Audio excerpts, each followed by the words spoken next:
से 70 बार चढ़ावा चोरी किए जाने की पुष्टि एसआईटी की जांच में हुई है। मामले की जांच को लेकर सरकार द्वारा गठित एसआईटी की प्रारंभिक जांच रिपोर्ट में कई राजफाश यहां पर किए गए हैं। रिपोर्ट के अनुसार करोड़ों रुपए का चढ़ावा चोरी किया गया है। सीसीटीवी की फुटेज में चढ़ावे की गणना के दौरान 27 अप्रैल से 5 जून 2026 के बीच 70 बार चढ़ावा चोरी किया गया। 27 अप्रैल से 5 जून तक देखिए 70 बार यहां पर चोरी हुई है। टीनू यादव की बैंक कर्मियों से मिली भगत बताई जा रही है। इस रिपोर्ट में देखिए ये बड़े खुलासे हुए। सीसीटीवी फुटेज चोरी का यहां पर बड़ा सबूत मिला है। वहीं कर्मचारियों के बयानों में असमानता है।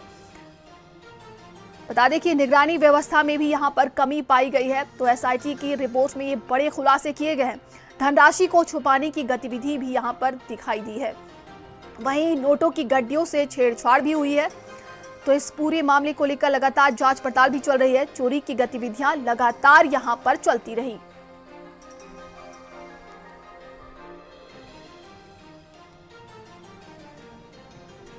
संवाददाता संदीप हमारे साथ जुड़ गए हैं। संदीप, एसआईटी रिपोर्ट में कई बड़े खुलासे किए गए हैं और कहा जा रहा है कि 70 बार यहां पर चोरी की एक घटना सामने आई है। अब फिलहाल इस पूरे मामले को लेकर क्या अपडेट है अभी और आगे क्या कार्रवाई हो सकती है? देखिए, सभी को पता है कि कल ट्रस्ट की एक महत्वपूर्ण बैठक हुई थी जिसमें चंपत राय और अनिल मिश्रा पर देखिए इस्तीफे की गाज गिरी और उनको ट्रस्ट से उनकी छुट्टी कर दी गई है। अब देखिए एसआईटी की रिपोर्ट जिसके आधार पर ही कार्रवाई हुई है वो बात अलग है कि एसआईटी की रिपोर्ट में चंपत राय का नाम नहीं है। अब आप ये समझिए कि 27 अप्रैल से जून तक की जो है वो एक सीसीटीवी है उसको खंगाला गया। पहले का क्यों नहीं खंगाला गया? क्योंकि ये जो भी आरोपी हैं इन्होंने तो अपने अपने मकान बना लिए, ज़मीनें खरीद ली। तो ऐसा नहीं है कि 1-2 महीनों में ही इन्होंने अपना मकान बना लिया होगा। यानी ये चोरी जो है वो पहले से भी हो रही थी। आपने देखा कि किस तरीके से गणना करते समय, कराते समय, आते समय, जाते समय किसी भी तरीके के सुरक्षा के यानी सिक्योरिटी का जो इंतज़ाम था वो नहीं था। यानी ना ही उनकी चेकिंग की जाती थी, ना ही उनसे किसी भी तरीके की पूछताछ की जाती थी। यानी तलाशी के दौरान भी जो सीसीटीवी का एक सुरक्षा नियम होता था ना, उसको पालन नहीं कराया जाता था और एसआईटी ने देखिए इसको गंभीर लापरवाही माना है। सीसीटीवी में अब आप समझिए कि नोट छुपाते हुए दिख रहे हैं, वहां से हटाते हुए दिख रहे हैं।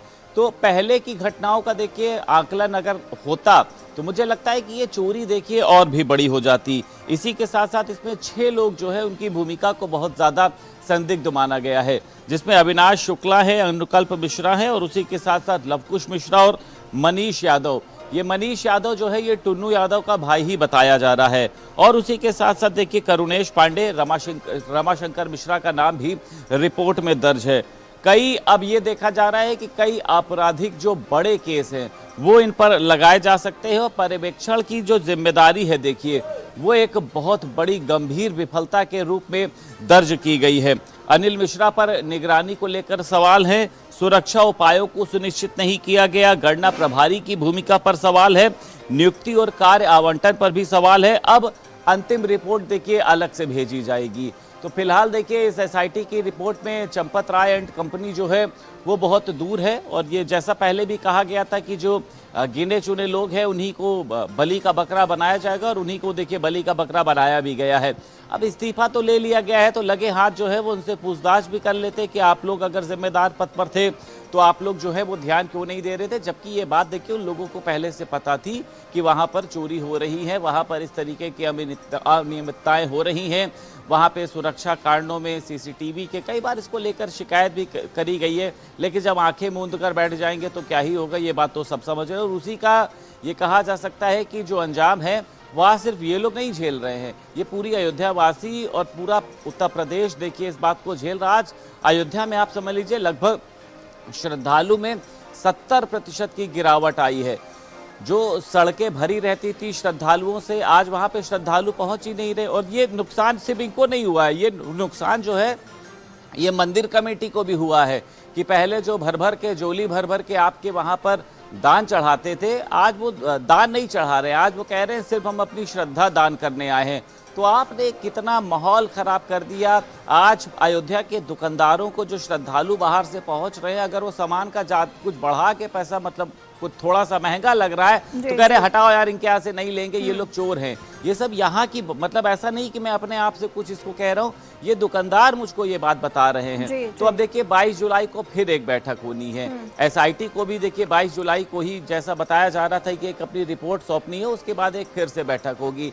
अब एसआईटी ने फिर जो बाकी बचे दिन हैं, कहाँ पर उन्होंने मंथन किया है, क्या इसमें किसी और के नाम भी जोड़े जाएंगे, क्योंकि कल ये कहा जा रहा था कि चंपत राय और अनिल मिश्रा की गिरफ्तारी भी देखिए हो सकती है। तो जब उनको लिस्ट से ही अलग कर दिया गया है, जब उनको क्लीन चिट दे दी गई है, तो मुझे तो लगता नहीं है कि किसी की गिरफ्तारी होगी। बिल्कुल संदीप, देखिए तमाम सवाल अब उठाए जा रहे हैं कि अगर वो उन लोगों पर आरोप नहीं था तो उन्हें किस तरीके से यहाँ पर इस्तीफा उनका ले लिया गया। तमाम जानकारी के लिए आपका बहुत बहुत धन्यवाद। चलिए आगे